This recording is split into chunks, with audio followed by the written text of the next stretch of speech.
This Sunday, we have a real special event to look forward to. We will have our annual Festival of Lessons and Carols at the 10:30 service. We will not have Eucharist at the 10:30 service because of the format of the service, but we will have Eucharist at 8 o'clock. So if you want Eucharist, you're welcome to come worship with us at 8 o'clock, and you can still stick around for the Lessons and Carol service at 10:30. This form of service was created by the Dean of the Cathedral in Truro, England, in the western part of the country, in 1880. There's an apocryphal story that he did it to give the townspeople something to do to keep them out of the bars on Christmas Eve. I'm not sure that's exactly what his motivation was, but it was a form that he created to tell the entire story, both in prophecy and then in the events in the New Testament of the coming of Christ, and then to intersperse that with seasonal Christmas carols. In the 19-teens, the choir of King's College in Cambridge adopted it, and the BBC started broadcasting it very early on, and that's what really popularized the service around the world.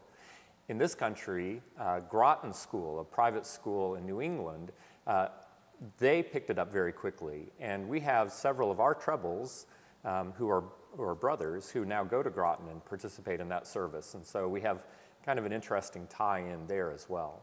It's really a beautiful service. We do 6 readings with carols, and of course some of those are congregational carols and some of them are for the choir. There are a couple of pieces to call your attention to. At the reading about the Annunciation, we'll be singing a piece that is new to our choir, although it's very familiar and been around for quite a while, an Ave Maria, setting of the Ave Maria text by the German composer Franz Biebel. And this is written for tenors and basses, just the men of the choir, but it has this rich, sonorous sound.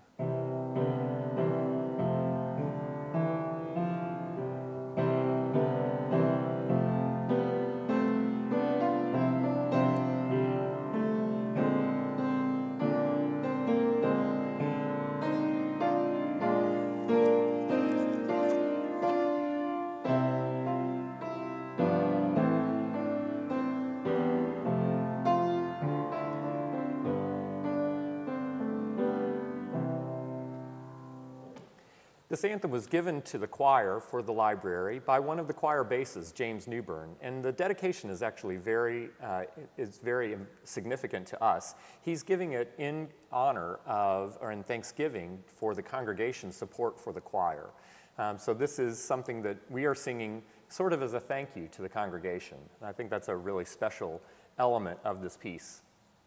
Another of the carols we'll be singing is a setting of the Coventry Carol, the text of the Coventry Carol, but not with the familiar tune that we associate, but it has this really evocative lullaby feel that's in a very dark kind of minor mode, picking up on the darkness of the text.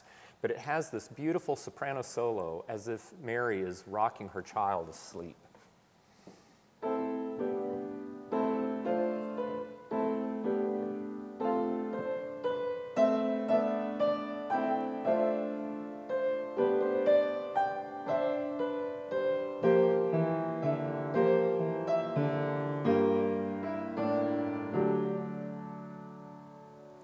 Very haunting melody, setting those very poignant words. And of course, we have a lot of very familiar carols that we'll be singing. Again, both the choir and the congregation, and a lot of really festive music, brass, prelude, and postlude. So we hope that you will come and join us for our annual celebration of Lessons and Carols this Sunday at 10:30.